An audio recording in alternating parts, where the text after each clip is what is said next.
Hello, and welcome to I Am Dad Podcast with your fatherhood authority, Kenneth Braswell. 30 minutes of wisdom, information, resources, and nugget on your fatherhood journey. Or maybe you're just curious and want to hear some real talk about fatherhood, family, and the minds of men.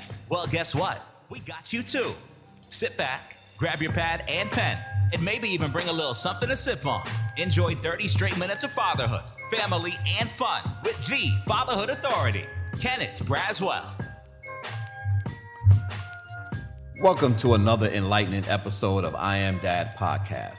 Today we are honored to have a special guest with us, David Pizarro. He's the CEO of Dad's Law School.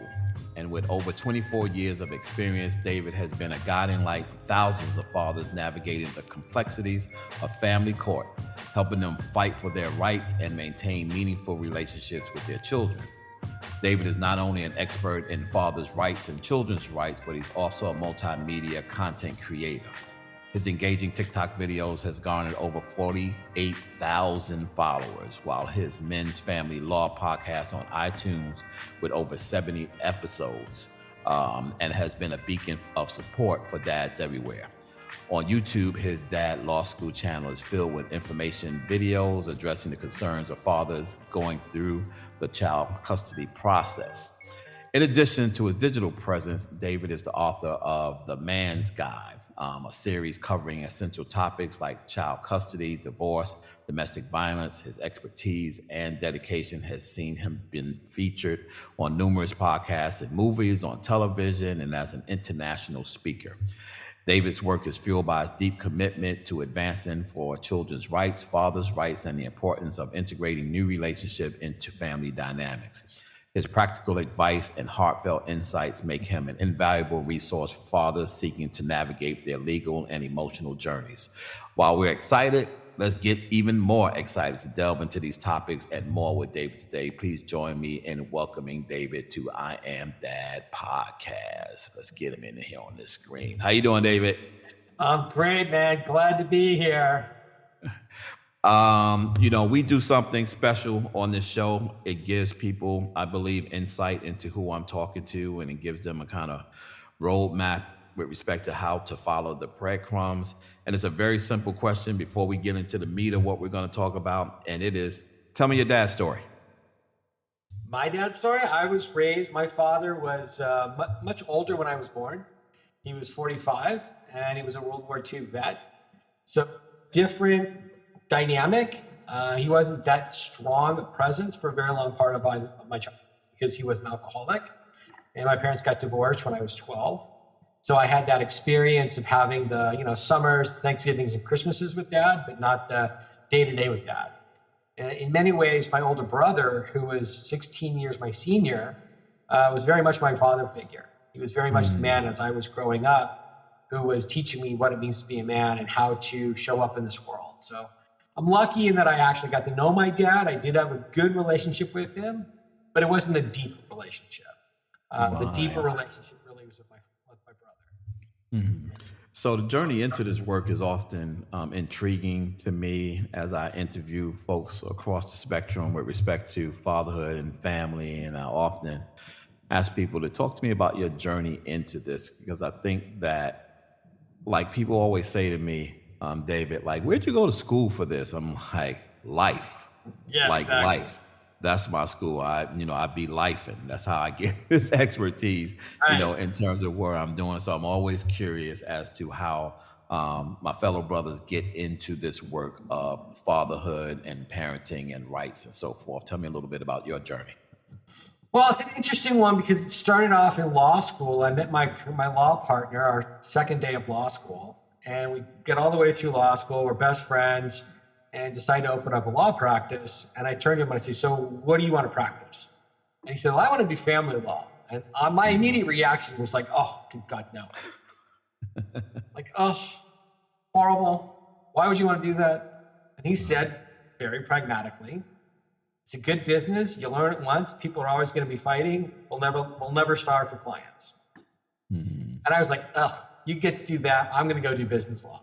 So I would go to the Chamber of Commerce meeting and the Rotary Club and the Elks Club and like I go out and I do the networking thing and I meet people and I do my little pitch. Like, hi, I'm David. I do business development. I help with corporate formations, business strategy plans. Crickets. No one wanted to talk to me. At the end of my little pitch, I'd be like, oh, my partner does family law. Can he get me out of this marriage? I need my child support lowered. I got to get out of this alimony. I need to get a divorce. I got to share. And it'd be like, oh my God. So his calendar started getting really, really busy to the point where his calendar spilled into my calendar. And so before I know it, I'm no longer doing business stuff. I'm now a divorce lawyer. So that was about 24 years ago. And I would go into court. And at that point, we represented men, women, whoever came in the door, we took. And I would go into court and I would see men just get destroyed.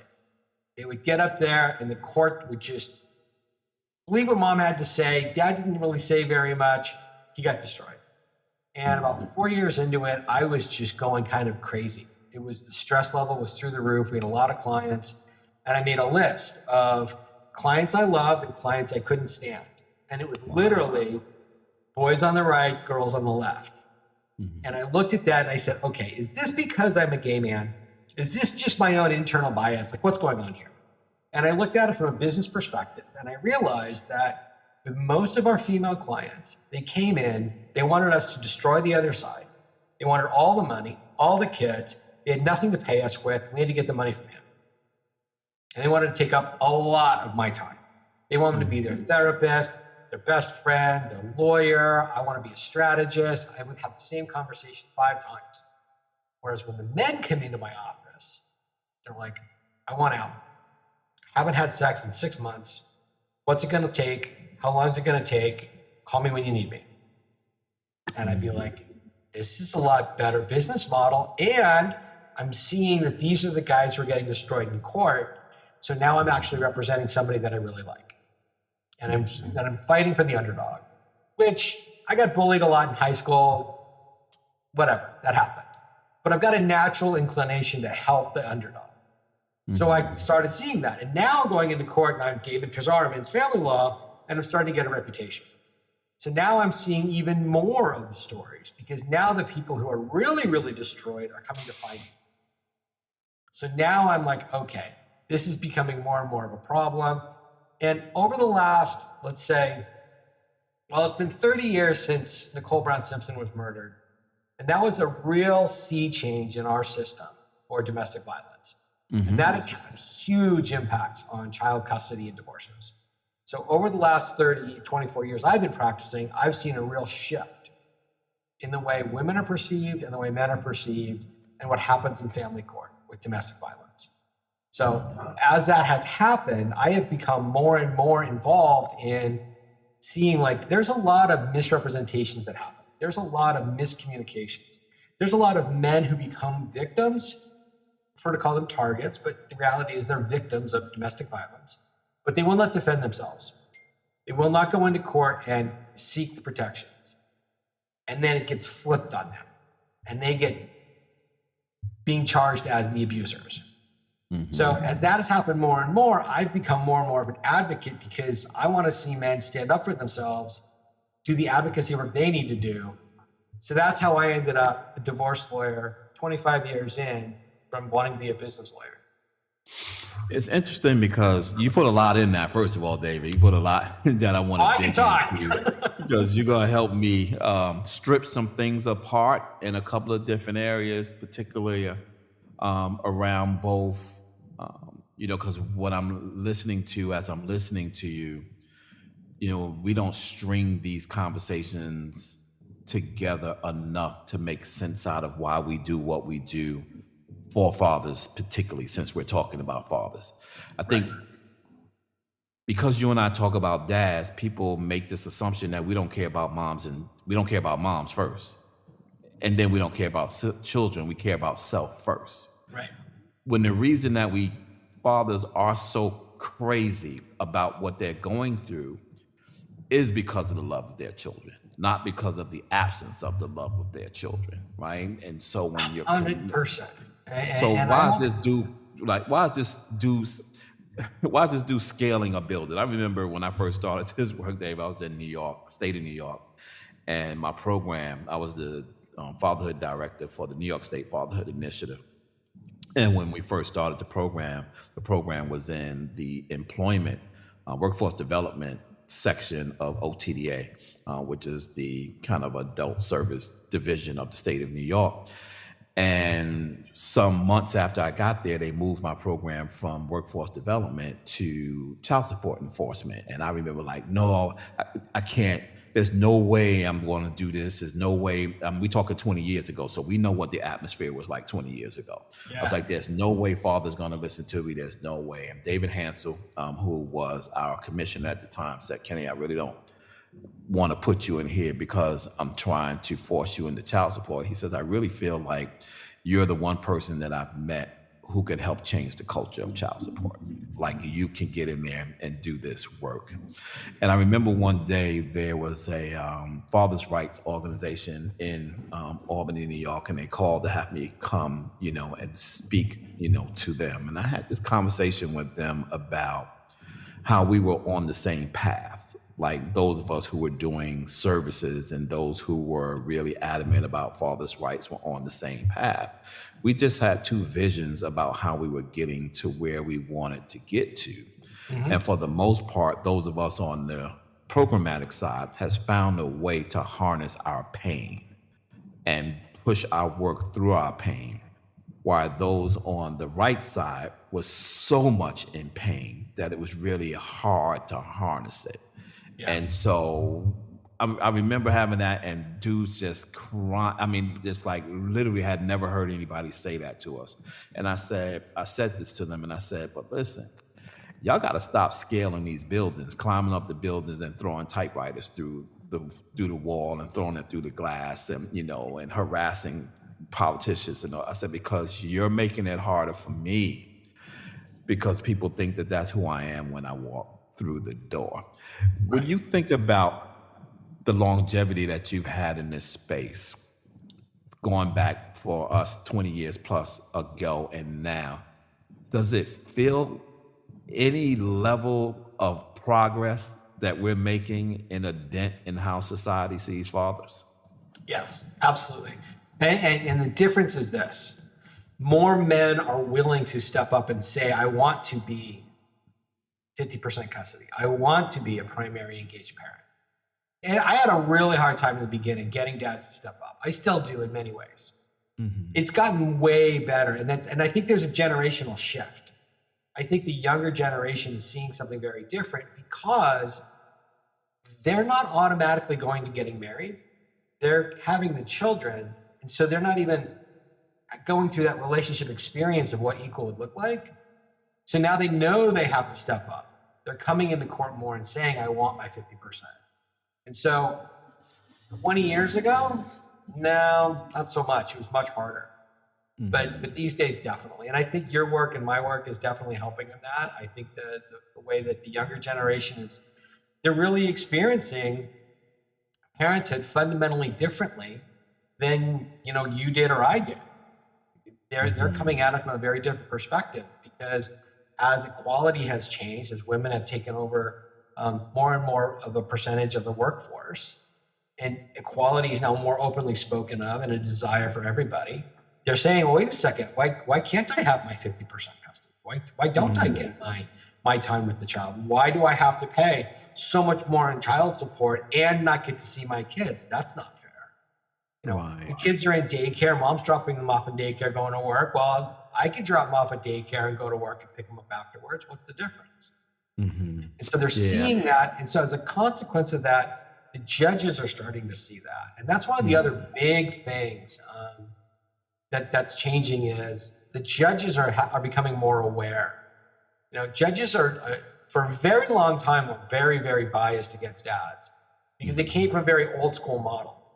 And that's changing rapidly.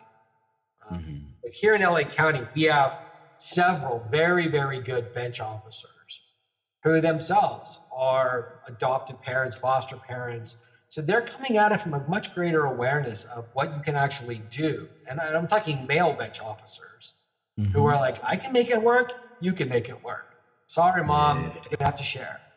Yeah, it's interesting because more as the male judges are coming to an epiphany, so too are female judges who are Definitely. beginning to see it also through their lens, which is, hey, we have one here in Georgia that, goodness, I wish I had 10 to 15 more of her, right? She gets it. She understands both sides. It's not like she's fully flipped to our side and left the other side, but she's in this space in the middle where she understands the plight of both parents, and she Yeah. understands the nature of why people show up in front of her bench from whatever, and oftentimes it's because of pain that has absolutely nothing to do with being parents. It has to do with whatever the nature or nature of the relationship was. When Right. your dads come to you, how often do you find yourself having to listen more than talk? It's all the time a good answer. You know what? As a divorce lawyer, the reality is what we do is probably 80% therapy. The actual law part of it, like the law is the law. And so now it's the therapy. It's getting somebody in the position where they're willing to do what they need to do. So often men are not willing to do what they need to do to win, and then they complain about the system. I cannot tell you how many men have sat in my office, literally in tears, about being physically abused, emotionally abused, dealing with an alcoholic, drug addict, mental health issue in their spouse. And I say, okay, we have enough. Let's go get a restraining order, take control of the situation, take the kids, be able to now negotiate. And I can't do that. I'm like, why? Right. Like, she's the mother of my children. I can't do that to her. And I'm like, okay, I get that. She's going to do it to you.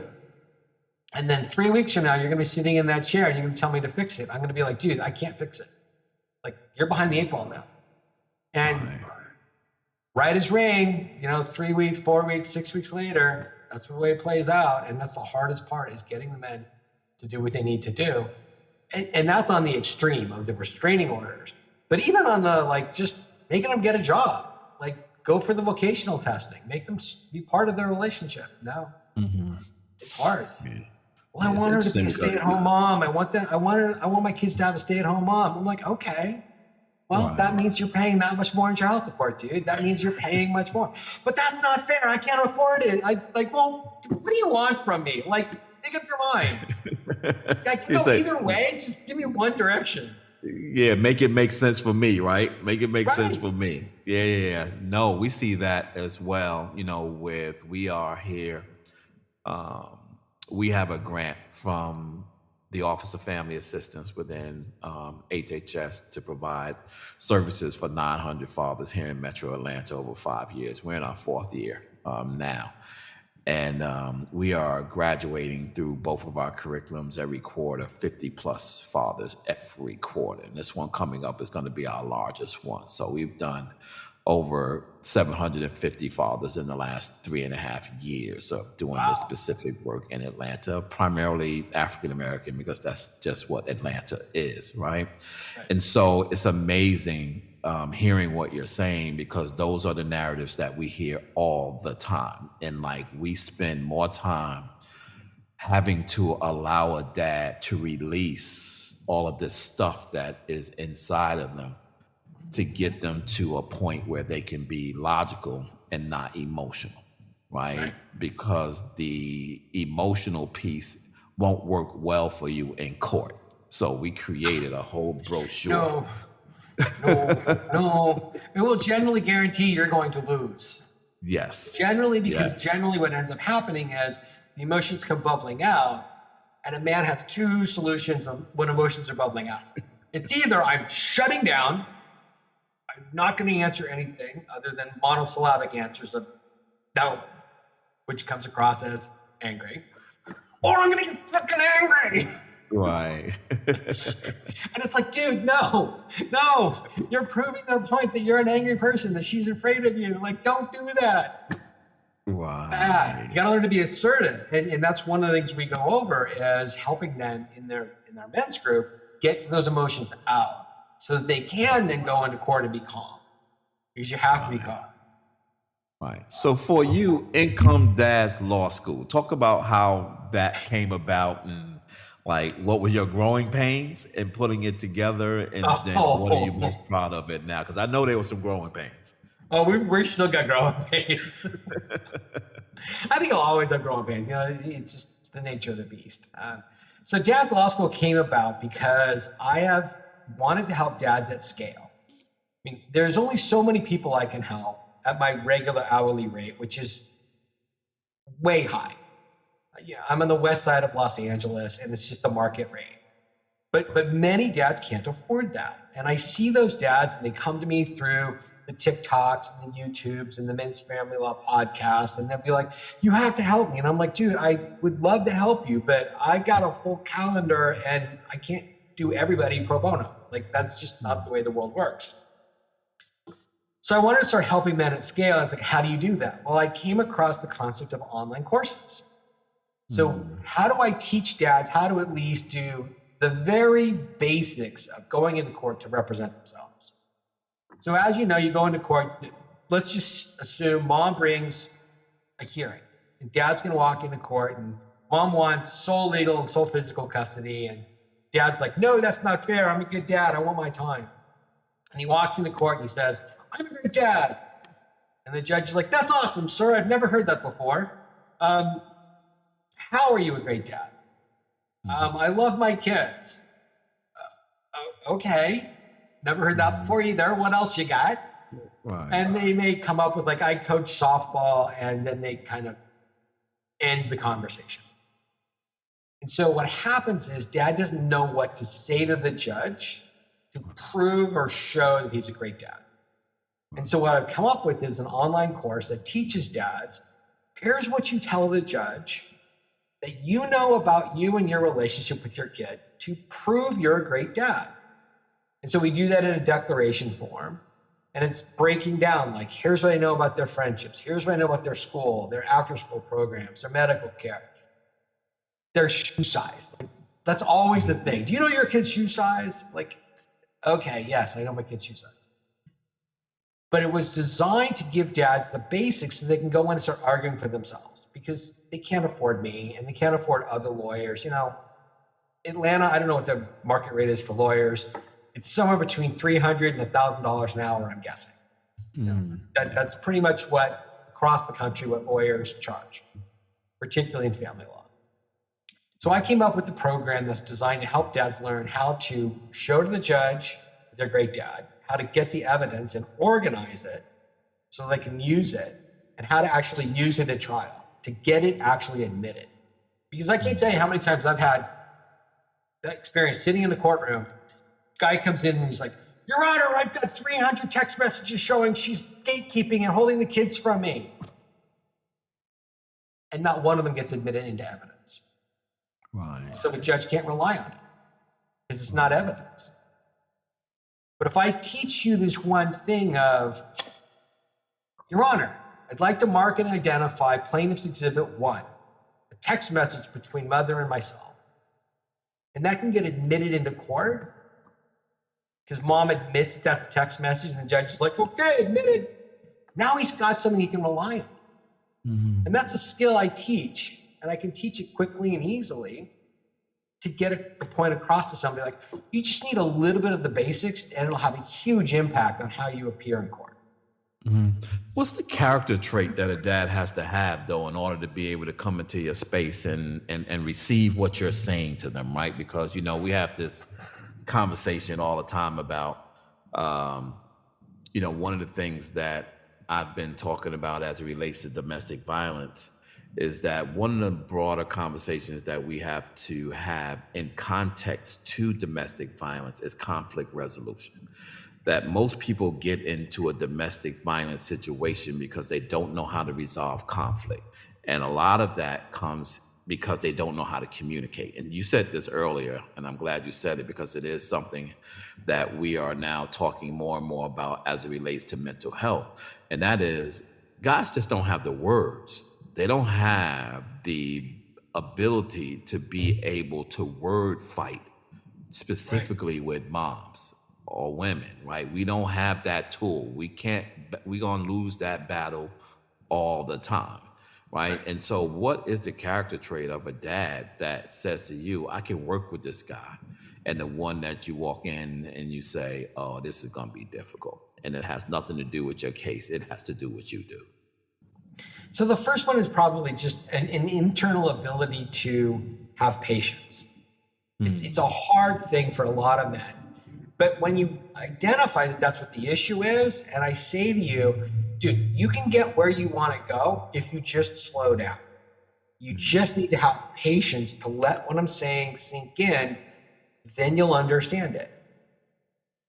If I just run through and I'm like, Mark can identify this, and you're going to get blown up.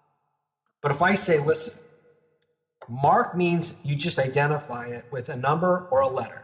That's to mark something. And identify it is to tell the judge, what is it? It's a text message between me and her. Okay, that's all that means.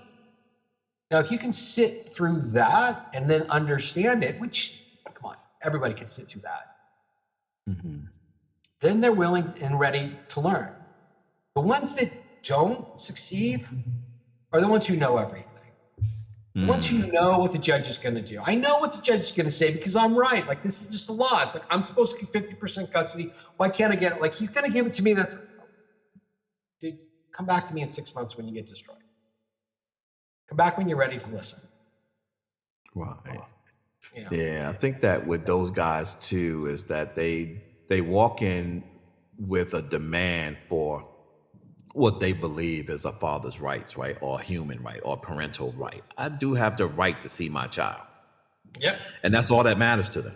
Right. And they don't believe that anything else matters. It's one of the conversations that I used to have a lot with fathers' rights organizations around the whole notion. I still every once in a while get guys call me about, 50-50 shared custody. And I'm like, yeah, in theory, it makes all the sense in the world. And if you walk into it understanding that both of the 50s have to be evaluated equally to get to 50, then it makes sense.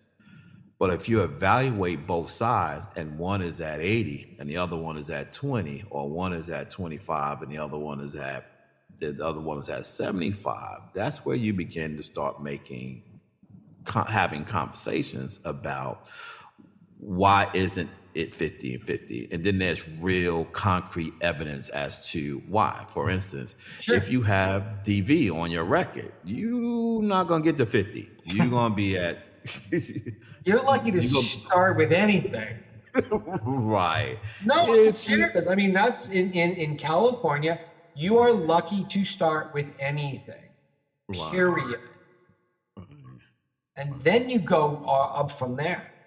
Right. But one of the things, like a lot of, and I get painted with the same brush of the father's rights guys who are all, everybody should get 50-50 from the get-go.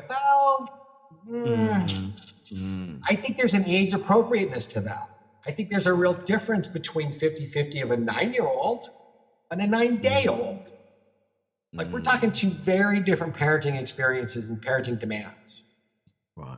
Like that's a huge issue, and you've got to be aware of that. You've got to be aware of the child's own developmental issues. Right. Some of them do have developmental issues that mean that maybe they're not ready at 4, but their brother was ready at 4. Well, they're two different people. So you don't always get to have the same answer across the board. Right. Yeah. That the other thing too is with our dads, we spend a lot of time, like, we don't do child support classes. We don't, helping them understand those kinds of things. We stay broad in the sense that we try to make all of them understand that it's all a system, right? And it's a system designed by humans with a particular goal. And you're mad at something that has no emotions. Now, the people who design it may have some emotions, but when it's in play, the system doesn't have any emotions, right? It's one computer talking to another computer talking to another computer. And it is to ramp down your emotion, because your emotions aren't going to get you anywhere in this conversation when it comes to talking about systems. And so from the child support system, how often are you getting, guys who are coming in, because we see them all the time. They are really like child support is the boogeyman. And for many people, it can look just like the boogeyman, and what I say to them or what we say to them, as a principal is that history matters. Like you can't dismiss history. Like you have to take a step back as a man and think about how the system got here. Like where did it start? Where has it come? Where is it now?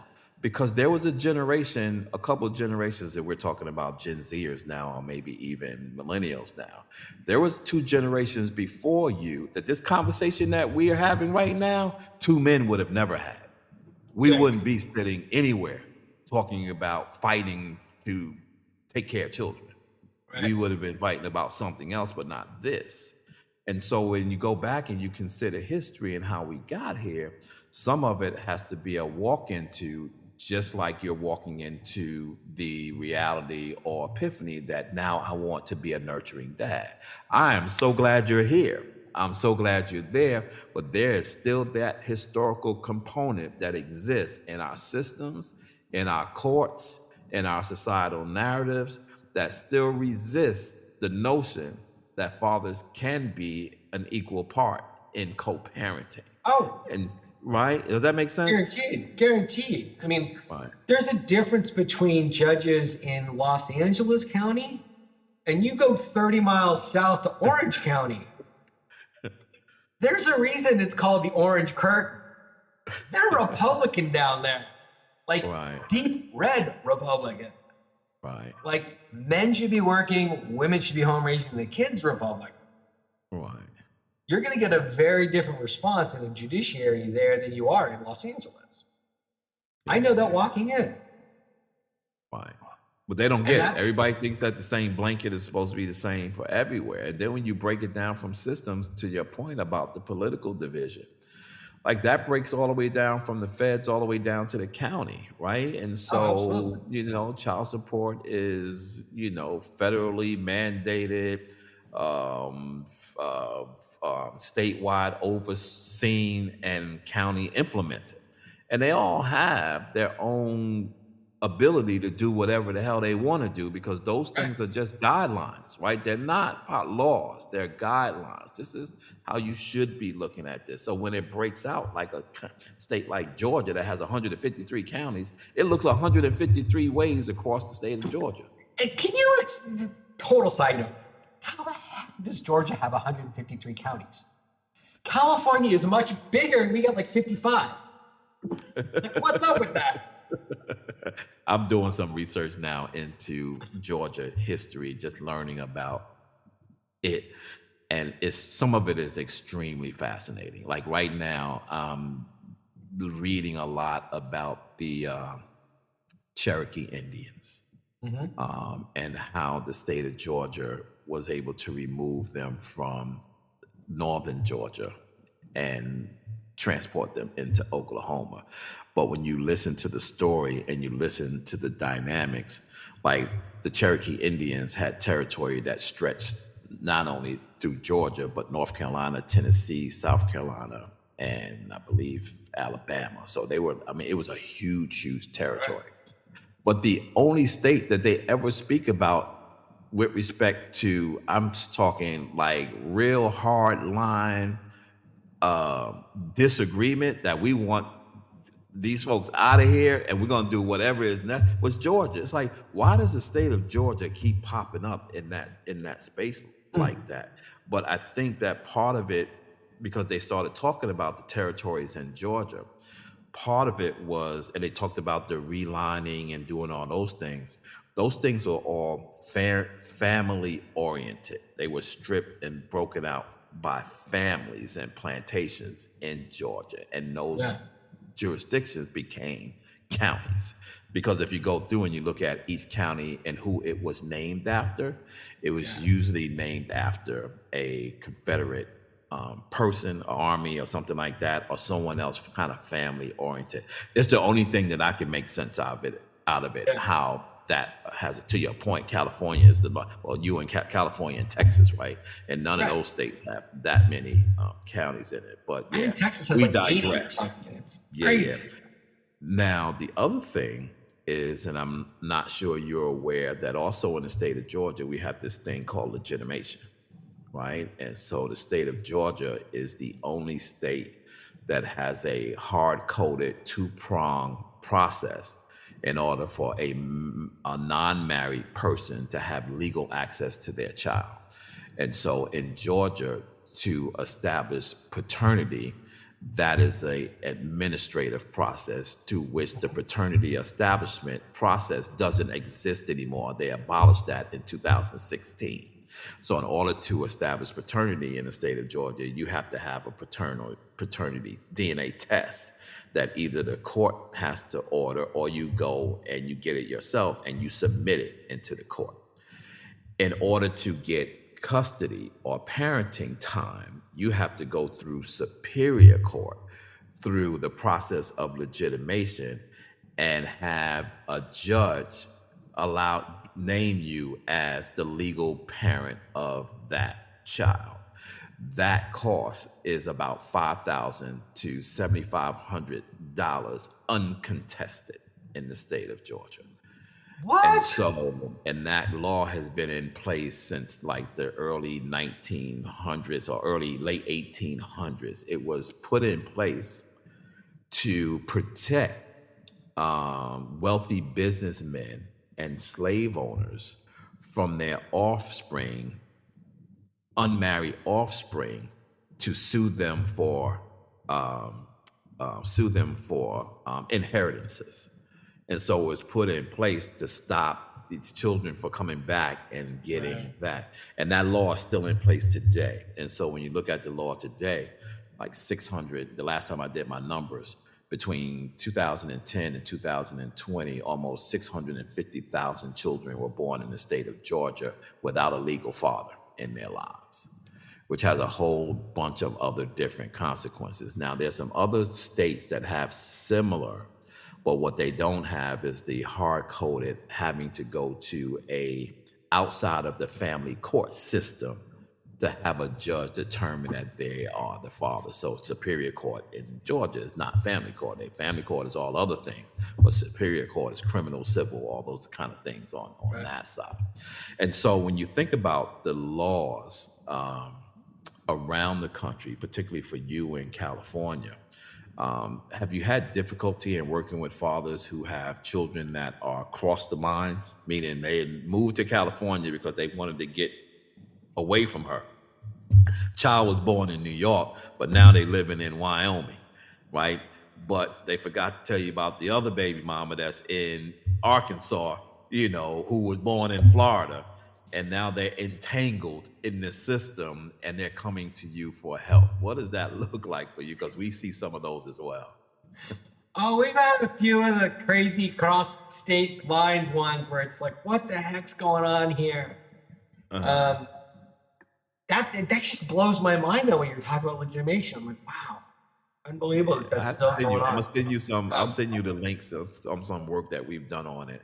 We're actually working with it now to kind of get to the policy piece of it. Well, we're actually Yeah. creating proof of concept with our dads now to just educate them and moms of this reality, because a lot of fathers who come in, they're yelling and screaming like, I want to be able to get custody of my child. And be like, well, okay, were you married to mom? No. No. Was the child born in Georgia? Yep. Well, sorry, dude, because you have no legal access to your child right now until you legitimize them. Right. And that's they're 5%. stunned. They're stunned. They're like, wait, what? It's like, yeah, you have no But we'll right. take your child support. We'll get you on the child support. Yes. Yeah, absolutely. Yeah. Absolutely. And so, those, we look at Which those certainly laws, sounds a lot like taxation without representation to me, just to make a bad analogy. But but what do it's I right know? on. It's right on. It's right on point. So also, there's this issue of like relationship, right? And so there, to your point, you were talking earlier about generations, and that's something that we're seeing now. That particularly our Gen Z parents, these ones that are newly walking into the space, and the later generation millennials, they're making different observations and choices about parenting, right? And women, mothers, are feeling, I don't want to say use the word comfortable because I'm sure it's never comfortable, but they've been given space to make choices that women would have never made 20 years ago about whether or not they wanted to be in the lives of their children and giving their children over to dad. And so, are you seeing, with respect to moms coming into your court or dads coming into court who's trying to get this mom who won't pay child support, or mom saying the dad won't give them custody? Because we have we're seeing more and more of them. We are not seeing more of that in terms of moms giving up custody or losing custody is a hard thing to happen. On the child support issue, what we see a lot of are moms ordered to pay child support and then dads won't collect it. They won't force the issue. Or they're entitled to more child support and they won't go get a modification because they don't want to rock the boat because they think maybe then they'll lose custody of the kid. I've had clients who had custody and were ordered to pay child support based off an old custody order, and they kept paying based off the old order because they just didn't want to rock the boat. It's more important to them to have the child than it is the money. Yeah, that's interesting because that's what's happening with our legitimation guys. And so we've probably have completed petition forms for 200 plus fathers in the last 2 years. We've saved our dads a little over $1 million in legal fees here in Georgia because of this project that we have going. Of the 200 that have filed and have their papers notarized, certified, all they got to do is go down to the court. Only 35% of the 200 actually submit their paperwork into Superior Court. And the number one reason is exactly what you just said. They don't want to disturb the relationship I currently have. Right. Because one of the things that happens with that is they have to be served. A marshal actually has to show up, at the house and petition them to come into the court. And so they won't do it. It's like, what, we've spent like 6-7 weeks, almost 2 months in getting you here, and now you have it, and now you don't want to go. To me, that's a communication conversation. That's a communication problem, which I do believe in the work that we're doing, it is becoming more and more necessary as we do so much work with dads that we have got to find a way to also do the same level of awareness work with moms, particularly when they're not married. It's interesting because what's running through my mind is them on the one hand saying, like, I can't do that to her, she's the mother of my kid. And then the other of, I don't want to lose what I've got. They're scared because they know that the first thing mom's going to do is take the kid, withhold the kid, and then probably terrorize the kid about how bad your dad is, taking me to court. Because we get that one I get fairly often, is the defaming the father to the child for standing up for himself. Yeah. The last two things I want to touch on, you mentioned these two things earlier. One of them is this issue of domestic violence. I could tell you that when I first started doing this work in the state of New York, that goodness, like, you couldn't even talk about fatherhood unless you address, domestic violence. And I understand it. Listen, I was a kid who grew up in a household whose stepfather beat my mom on a regular basis, and I was too small to do anything about it, right? And I had to watch it. And then when I got into my young adult life, thought that was how you manage relationships, and never did anything crazy and stupid like he did, but definitely grabbed a woman by her arms or held her or something, because I thought that was what you were supposed to do, until I figured out and learned very quickly that that's not, that is a bad character trait to put up. But when you talk about the transference of what we've seen our fathers do, and no healthy role model to say, that's not what you do, that's not how you do it, those kinds of things never occurred, for us. But now that we're actually working with fathers and understanding it, and I understand it on a personal level, and having these conversations, one of the things that we always say is that while we understand that 95% of all domestic violence cases are perpetrated by men, not all men are domestic violence perpetrators. Those two things are very different. And so, yeah, we do have to be mindful of how men are taught to use their strength and control, right? But at the same time, not walking into every situation thinking that just because I'm a man, I have the propensity to be violent. That's not true. Can I ask where you got that percentage from?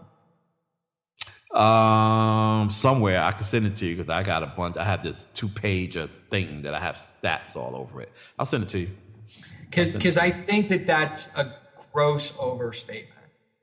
Right, or it could be some old. It could be old research or whatever. Let me tell you, I'm gonna find it. And the reason why I'm concerned about that is because it's sending a message that women are not violent.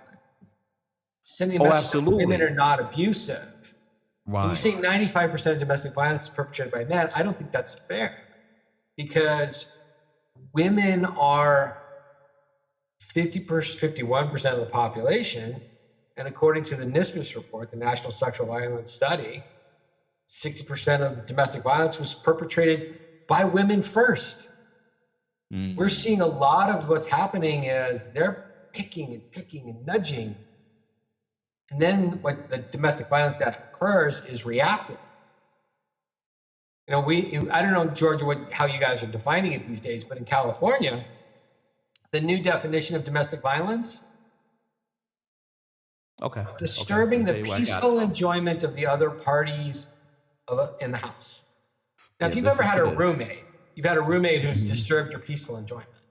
So that's just as like we're creating this definition that's so wide that you can drive a 747 through this thing. Coercive control is now domestic abuse. Well, I don't even know what those words mean. Coercive control is controlling someone's access to their friends, their family, their finances. Does that include sexual activity? Does that include I'm not going to do anything until you take out the trash? So we have taken, when I alluded to earlier, like the murder of Nicole Brown Simpson was a giant sea change. That was one level of what we consider domestic violence, was murder. And we have now gone to the far other extreme where literally, if a mother goes into court and says to a judge, he raised his voice to me, I'm afraid of him, I'm afraid he's going to get violent, I'm afraid he's going to hurt the child. That is now grounds for a judge to issue a restraining order. And a vague fear based off of a raised voice, which any psychologist worth their salt will tell you that's normative human behavior, is to raise your voice when you're angry or upset. No longer allowed. Yeah. So, and when you say women usually use their words, if words are now abuse, who's going to be more abusive in that regard, men or women? Right. Probably women. And so the numbers are from the U.S. Department of Justice. The U.S. Department of Justice estimates that 95% of reported assaults on spouses or ex-spouses are committed by men against women. 90% of people there was a keyword. There was a keyword in there. Reported. Oh, absolutely. No, we get it. Yeah, so we're taking a select group because I would say 99% of all men will never report when they're being abused. Right.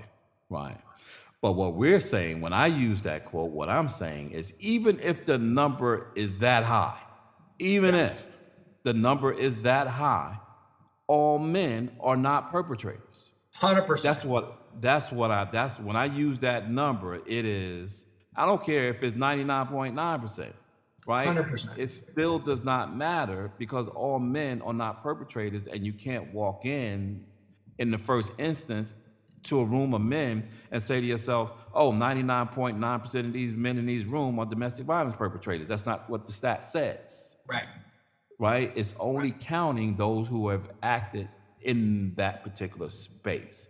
Correct. But having said that, and to your point, absolutely, the number of deaths as a result of domestic violence are more likely perpetrated by women because there are things involved like guns, knives, ropes, dogs, poison, and other kinds of things that they're more apt to take domestic violence to an extreme Correct. than men are. But teasing all of that stuff apart, which is the great conversation we need to have, which is to exactly what you just did, David, which is when you hear those numbers, make it make sense. Don't say it for the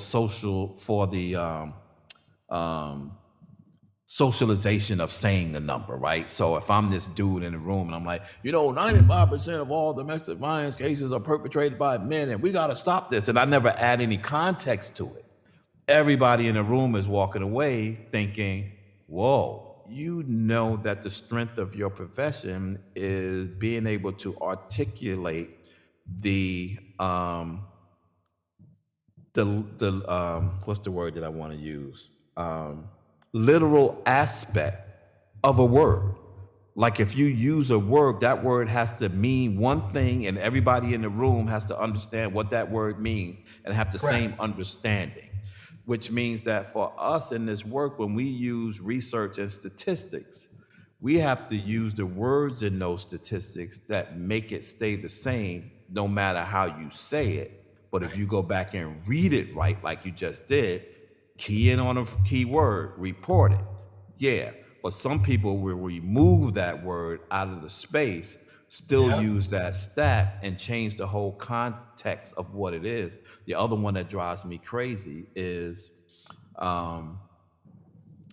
70% of all children in America are born into out of wedlock households. Okay, that's a good stat to understand, but that stat is not denoting parenting status, it's denoting birth status, Right. right? It's not saying that 70% of children in America are fatherless. First of all, there's no such thing as a fatherless child. Right. 100% of all Thank biological you. children Thank based you. on the face of this earth has a child. So there's no such thing as a fatherless child. Now, father absence is something that we have to deal with. Right. But when you understand father absence, you can understand that father absence can happen with your father coming home every night, Yeah, absolutely. My dad was. right? Just pouring himself in a bottle of gin. He was there, but he wasn't there. Physically there, emotionally absent. Right. Right. And so I think that, being able to, take these words, the other words that I hate is the notion of when parents come out of a courtroom and you got the dad over here in the barbershop and you got the dad and mom over there with her girls. And someone says, well, how did it go in court today? And she says, I won. And then the dad says, I lost. No one wants to be able to say, I lost when it comes to my kids. There's no win and loss. The only loss and win is for the child, not for the parents. But we lean on this conversation around, if I go to court for custody or whatever, I got to win. Yeah. No, the child has to win. If you're walking in with, I got to win, you're walking in with the wrong premise of what that looks like. And then the last thing, because you and I'm sure we can get on soapbox and be going for a long time, but I want to make sure that folks know who you are, know how to get in touch with you. I'm intrigued with what you're offering as well. But you also said in the beginning that now, do you have children? I don't. I'm a You single gay don't. man. Right, but you said in the beginning that you were gay, and it's interesting because it's one of the aspects of the work that folks used to challenge me with a lot until I began to answer their question in a way that they couldn't challenge me anymore because they didn't think I thought about it. And so, but there's this big, huge conversation about changing family dynamics, right? And whether or not, fatherhood programs can serve gay dads, or whether or not women should be a part of fatherhood. And my response to them is, first of all, Fathers Incorporated, our organization, we don't define whether or not an individual is a dad. That's self-defining. And so if you come into our agency and you tell me you're a dad, it really doesn't matter what you are, what you do, where you come from, even if you're a woman. If you define yourself as a dad, okay, come on in. Just understand that the perspective to which we're going to be talking about fatherhood is through a masculine lens, because that's the only lens I know. If you need to hear it from another lens, then you need to go somewhere else to get it from that lens. But I guarantee you that 95% of the stuff that we talk about are going to be parental focused and not based on who you are, because everybody in the room has to have their own lens on whatever it is I'm talking about, right? And so that has like released from people asking that question. I'm like, stop asking that question, because that when we're talking about parenting, that question doesn't matter, because of what you're trying to get at, which is the distortion of another stat, right? Which is, parents, children fare better in two-parent households. Okay, yeah, they do. Right? Because somebody is helping somebody else, but do we have to define who those parents are? Right? And does that define where that child gets other lessons from and what they learn about life? No, it doesn't. And so while the research can say that children fare better in two-family households, it doesn't mean that a child that's not growing up in a two-family household is a failure. Right? That they do have to live. And so I wanted to know whether or not in your space, is there a nuance with respect to, because gay people get divorced too, right? Gay people have issues too. They got kids as well that they fighting over, the dog in the house and everything else that everybody else is fighting over. So, like, what's the nuance when it comes to that in family? So it's interesting. I wrote a book about how to share a pet, because my ex and I, when we split up, we shared the dog. It's called What About Wally? But interestingly, what we've noticed is that lesbian couples split up and fight over the child.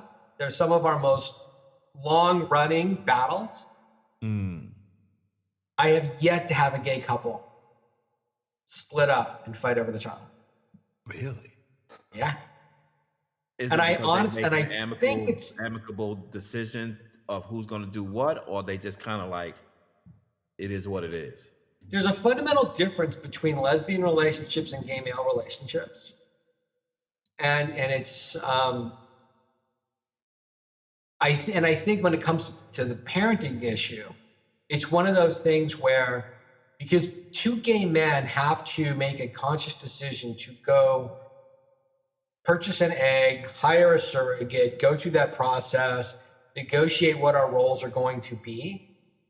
Whereas with a lesbian couple, one of the women will most likely be the donor. She will get pregnant. And then you have the non-donor parent. And in the case that we had that lasted about 12 years, there was the bio mom and the presumed parent. And that dynamic played out in their relationship throughout all of the litigation, because there was one who felt that she was the real mother, and then there was the secondary mother. You're not really the mother. You're not really the parent. And we don't see that dynamic in gay men. It's an interesting difference. That is interesting. Goodness, man. We might have to come back and do a whole, just a dive, because I think what you're talking about can help the field. I think the field kind of understands it. We actually did two papers on gay men and fatherhood. I want to send to you. I'll send to you. I have to find them and send them to you. We just did them not too long ago. And they were mainly focused on this whole dynamic that parenting is parenting, right? How you parent in your household can be determined by a lot of different factors, right? The way we discipline, the way we worship, the way culturally, how we were brought up, ideas, expectations, aspirations, all of those kinds of dynamics play a role in how we parent inside the house. And so, being gay for me is no different in reality and in any of those other things, you just got to figure out how we're going to raise this kid and how we're going to do the best job we can possibly do in raising this kid, so that they can be all the things that they want to be, right, in their lives. So thanks for giving me that perspective, but you have allowed me to think a little deeper about it, because the question doesn't come up as much as it used to. I think for me it doesn't, because I always have an answer for it. And then within our cohort of dads, we have our diversity is just not, on the skin. Our diversity is under the skin as well. And so, but people can't see that. They don't know that until I tell them that, that, oh, did you know such and such was gay? It's like, wait, what? It's like, yeah. But there was no reason for me to tell you that, because it doesn't matter. Why would I announce in my class, oh, I got 5, black guys, 5 Latino guys, 5 Russian guys, 5 Polish guys, 5 guys who are, in some other, 5 Christian guys, 5 these guys. It doesn't matter. Like, I got 50 fathers. That's what I got in here, no matter what they look like. And this is what they're here to do. So I appreciate you helping me, think through that. When you said it, I was like, oh, I can ask. Well, I ask whenever I have a nuance, I'm always asking people about that particular nuance. And at every point that I've asked, whether or not it is a Jewish dad and a Muslim dad in the same class, that will get to a point where they start having a conversation about Christmas. It's like, wait a minute. It's like, what we doing here? Like, we're not doing that. It ain't got nothing to do with parenting. You have your celebration on this day, they have their celebration on that day. We're not having a conversation with respect to those things. But it's just a really interesting dynamic. David, tell people how they can get in touch with you, and tell them when they get in touch with you, what should they be looking to find? Well, the easiest way to find out what we offer is just go to dadslawschool.com. And on dadslawschool.com, there's a link to our podcast, but there's also a link to download our free playbook for what dads can expect going into court. And then there's also information there about what our programs are. And the programs include our monthly videos, our monthly meetups, and it allows you to have email access to me so that you're right away able to start getting answers that you want to the questions you have. And so that's dadslawschool.com. And if you want to learn more about me and you just like watching me because, I've got the crazy hair, just go to TikTok, and it's Dad's Law School on TikTok. Same thing on Instagram, same thing on YouTube. There's lots of videos to help dads get answers to the questions they have. Any geographical limitations? Can they be from anywhere in the country, anywhere in the world? I'll talk to anybody. Doesn't matter. Okay. David, thanks again for joining I Am Dad podcast. And to all my listeners, thank you again for joining us. You know how I like to leave you. Always be kind to others as you're kind to yourself, or you might find yourself by yourself. Always shoot high for your goals, because even if you miss, you'll be amongst the stars. And as my good friend Art Mitchell always said to me, it's nice to be important, but you know what? It's much more important to be nice. Until next Sunday, God bless. Thank you so much for taking the time to spend with us. You've been listening to I Am Dad podcast. We hope that you have been informed, encouraged you to think, or even inspired your heart for the love of dads. The conversation does not end here. Come back and join us next week. Same time, same place. Or you can continue the dialogue on our I Am Dad Facebook page. We also invite you to listen to past episodes, learn more about us, and keep up with special activities by visiting IamDadPodcast.com. That's IamDadPodcast.com. Until next time, I leave you with this reminder of manhood from 1 Corinthians chapter 13, verse 11. When I was a child, I spoke as a child. I understood as a child. I thought as a child. But when I became a man, I put away childish things. Because of this reminder, I will always understand that I am Dad, period.